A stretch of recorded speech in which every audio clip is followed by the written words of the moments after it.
The Protectors, Inc. In a small town nestled deep in the heart of the Midwest, a close-knit black community thrived despite the shadows of prejudice that lingered like an unwelcome ghost. The town was called Willow Creek, and it was home to Marcus Hayes, a towering man with a quiet demeanor and a heart as fierce as it was kind. Marcus had grown up in Willow Creek, inheriting the modest house his grandfather built when he first settled in the town after fighting in World War II. His grandfather always told him, "This house, this neighborhood, it's our fortress. It's our piece of history. Protect it, Marcus."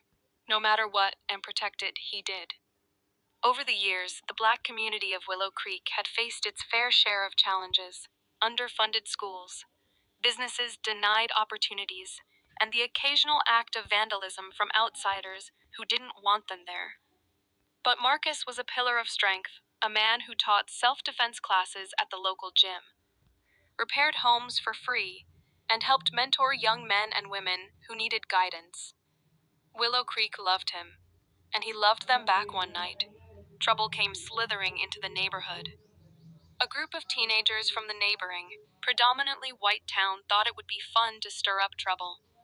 They had spray cans, knives, and enough beer to drown their inhibitions. They had heard stories about Marcus Hayes, the big black guy who thinks he owns the place.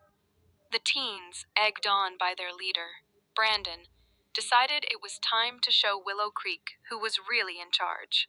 It started with graffiti on the side of the community center. Words like "Go Back to Africa" and swastikas were sprayed in bright, glaring colors. Marcus was the first to spot it the next morning, his jaw tightening as he scrubbed the hateful words away with a bucket of soapy water. The teens escalated.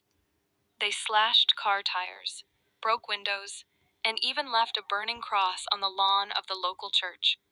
Each time, Marcus was there calm, steady, rebuilding what they tried to destroy. But he knew it couldn't go on like this. One night, Marcus stayed up late, patrolling the streets in his old truck.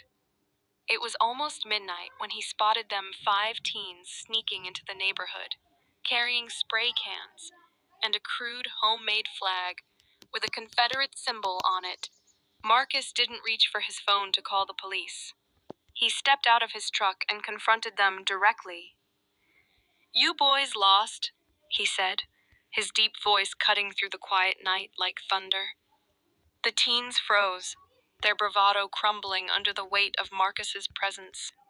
He didn't yell, didn't threaten. He just stood there, his broad shoulders and calm gaze enough to make them shuffle uncomfortably. Brandon, the leader, sneered. "What are you gonna do, old man? You can't stop us." Marcus didn't respond. Instead, he slowly rolled up the sleeve of his shirt, revealing the tattoo on his forearm. The teens leaned in to get a closer look, and what they saw made their blood run cold. It was a date: June 16, 2015, etched in bold black ink. Beneath it was a pair of angel wings and the names of 9 people. "That's the day my cousin died," Marcus said, his voice steady but laced with pain. "Charleston, South Carolina. Emmanuel AME Church." You heard of it. The teens didn't answer, but the looks on their faces said they had. "My cousin, Deacon Elijah Hayes, was one of the 9 people murdered by a white supremacist. While he was praying, he died protecting others, just like I'll protect this community." Marcus stepped closer, his towering frame casting a long shadow over the group. "You see this tattoo? It's not just ink. It's a promise. A promise that people like you will never win.